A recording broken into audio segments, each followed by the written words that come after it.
Auzubillahi Bismillahirrahmanirrahim. Assalamualaikum warahmatullahi wabarakatuh. Alhamdulillahirabbil alamin wassalatu wassalamu ala asyrofil anbiya'i wal mursalin sayyidina Muhammad wa ala alihi wa sahbihi ajma'in. Subhanaka la ilma lana illa ma 'allamtana innaka antal alimul hakim. Wa la haula wa la quwwata illa billahi al-'aliyyil azim.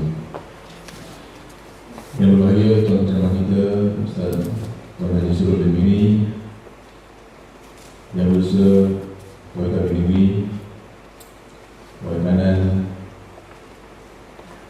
dan semua kedatangan yang saya hormati sekalian. Alhamdulillah, bersyukur kepada Allah Subhanahu Wa Taala diberi kelapangan kepada kita dapat hadir pada pagi ini untuk mendengar ceramah mingguan daripada Yang Berbahagia Ustaz. Saya tidak ingin mengambil masa panjang, jadi saya itu menjemput kepada Yang Berbahagia Ustaz untuk terus menyampaikan ceramah dia. Majlis dengan segala hormat yang bersedia.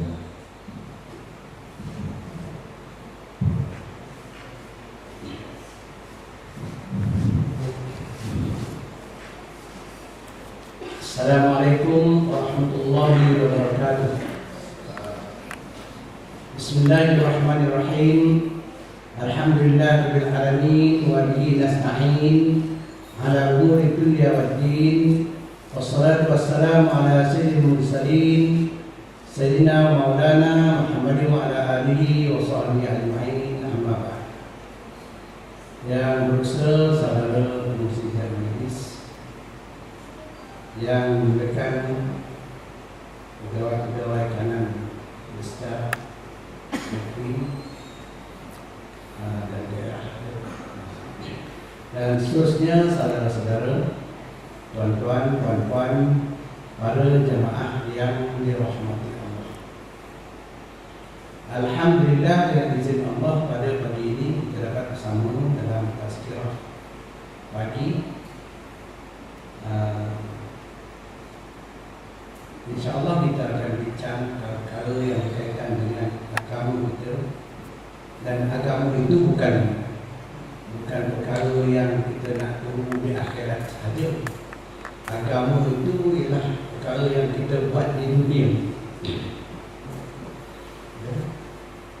Sebab di akhirat nanti, bila mati nanti tak ada buat apa-apa. Masa hidup ini kita berusaha menjalankan berbagai usaha, dan mati nanti menerima ganjaran, menerima balasan. Jadi sebab itu untuk kita nak terima balasan, naklah kita berusaha dengan sebaik-baiknya. Tetapi kita berusaha untuk kehidupan kita di dunia ini dengan bersungguh-sungguh. Kita dengar orang cakap, kalau bekerja tu bermati-matian, kalau main pun bermati-matian, ada sampai mati di main. Apa saja yang kita buat untuk dunia ni sungguh bersungguh-sungguh kerana nak berjaya. Sedangkan apa yang kita buat bersungguh-sungguh itu semuanya ditinggalkan. Dan antaranya pula ada menjadi kesan yang buruk untuk kita di akhirat. Tak ramai orang yang bersungguh-sungguh untuk menyediakan bekalan nak kembali ke akhirat.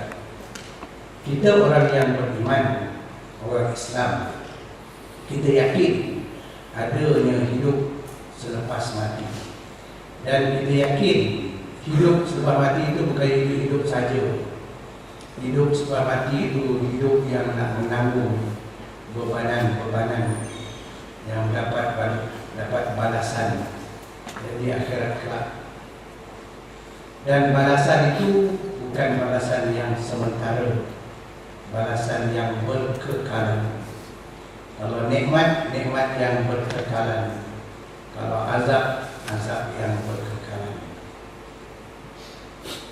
Kalau di dunia ini sebuah berat pertanggungan yang dibebankan ke atas seseorang, tetapi dia tetap juga ada ujungnya. Setidak-tidaknya ujungnya ialah mati. Bila mati selesai masalah. Kalau orang masuk penjara sepanjang hayat, dia mati, mayatnya dikeluarkan juga daripada penjara. Tak ada mayat ditanam dalam penjara. Itu penjara sepanjang hayat. Tambahan pula lah kalau lain-lain yang kurang daripada sepanjang hayat itu, maka tentulah ada pengakhirannya. Tapi dia dengan kesusahan hidup kita, susah macam mana pun, mati besok tak susah lagi dah. Tak ada lagi mati nanti nak buat kerja, nak macam makan, tak ada lagi dah.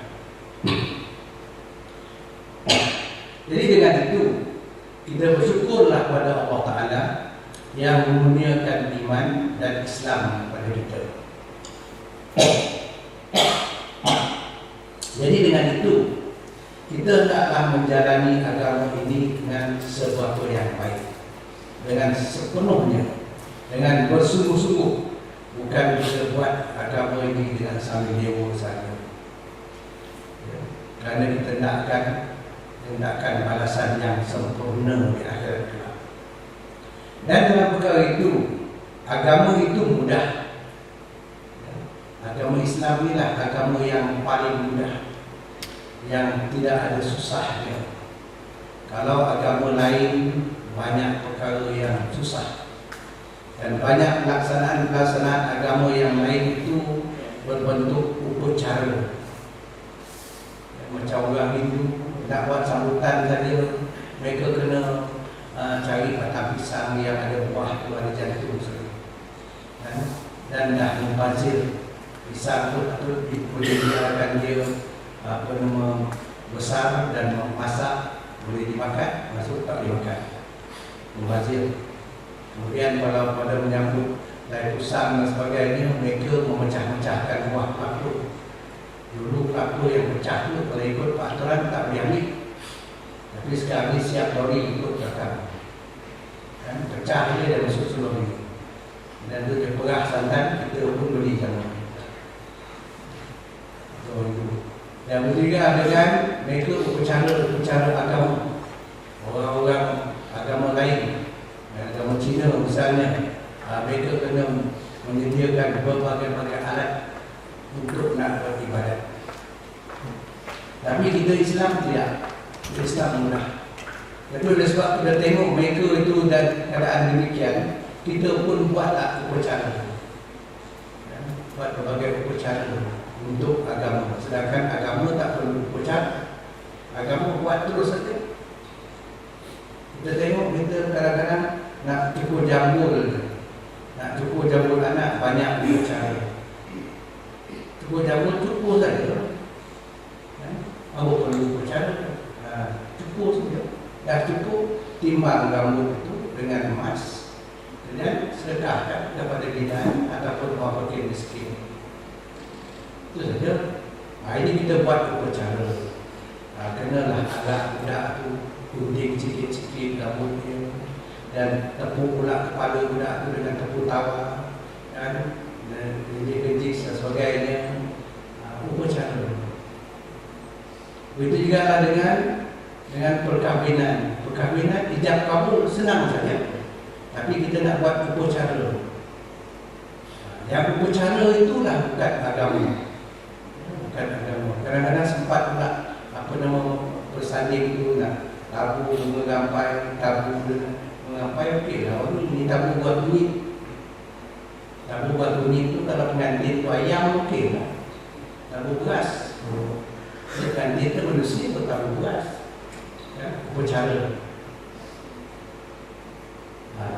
Jadi banyak kita tiru cara kafir, menyebabkan agama kita dah jadi bercampur aduk dan tak sempurna Islam lakukan.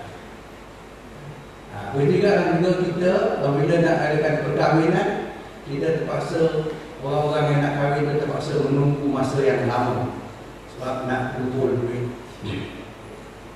Kerana nak menyelesaikan, nak melakukan upacara perkahwinan itu perlukan duit yang banyak. Sedangkan dalam perkahwinan, duit dia hanya mas kahwin.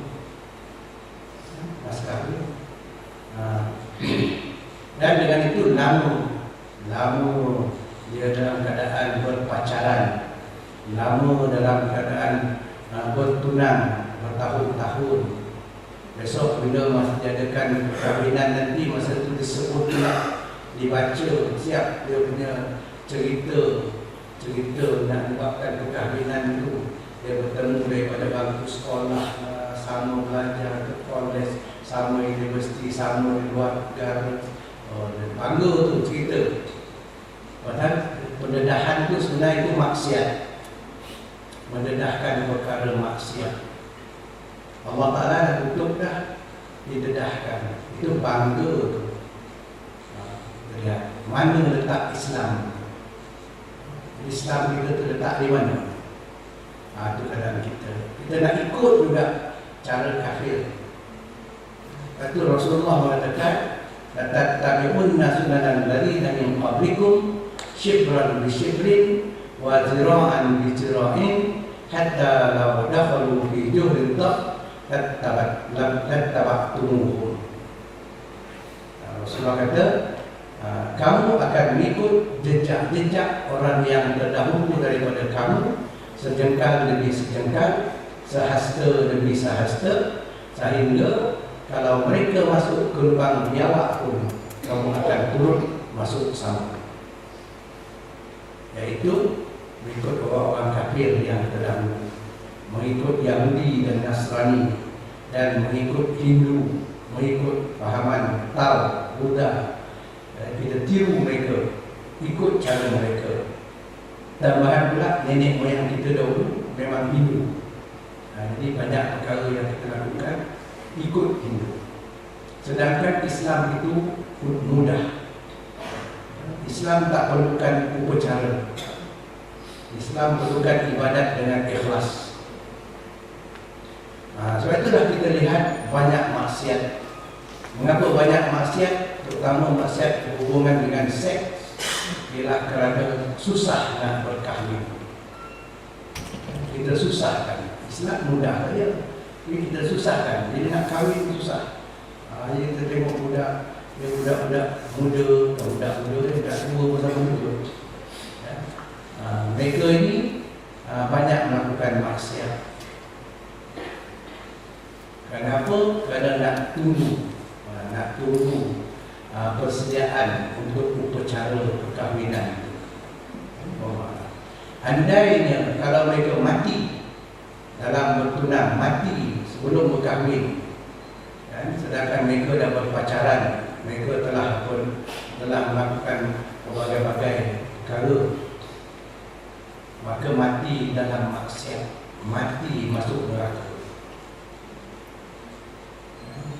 Dan mak bapak dia redha anak dia masuk neraka kerana apa? Tak sempat nak kenduri, tak dapat kenduri, tak boleh kahwin, tak ada duit, tak boleh kahwin. Maka lebih suka kita biarkan anak-anak muda itu dalam maksiat, keluar ke sana kemari, pergi tengok wayang, pergi berjalan, pergi piknik, pergi parti dan sebagainya. Semuanya dalam maksiat. Dan setiap langkahnya dosa bagi diri anak-anak itu dan dosa bagi diri ibu bapanya juga. Kita bayangkan perkara ini. Apa nak jadi? Kita mati besok, nak hadap Allah Ta'ala dengan dosa yang banyak. Kita rasa tak ada dosa, semayang buat perkara itu tak jadi perkara kebiasaan. Dia jadi biasa, jadi common error. Okey, baik. Jadi kita membaca sini, hari ini kita nak bincang mengenai dengan Islam itu mudah. Dalam hadis, kan, di sini kata Islam itu mudah dan tidak menyusahkan. Hadis daripada Abu Hurairah radhiyallahu anhu, an Nabi sallallahu alaihi wasallam qala, "Inna ad-dina yusr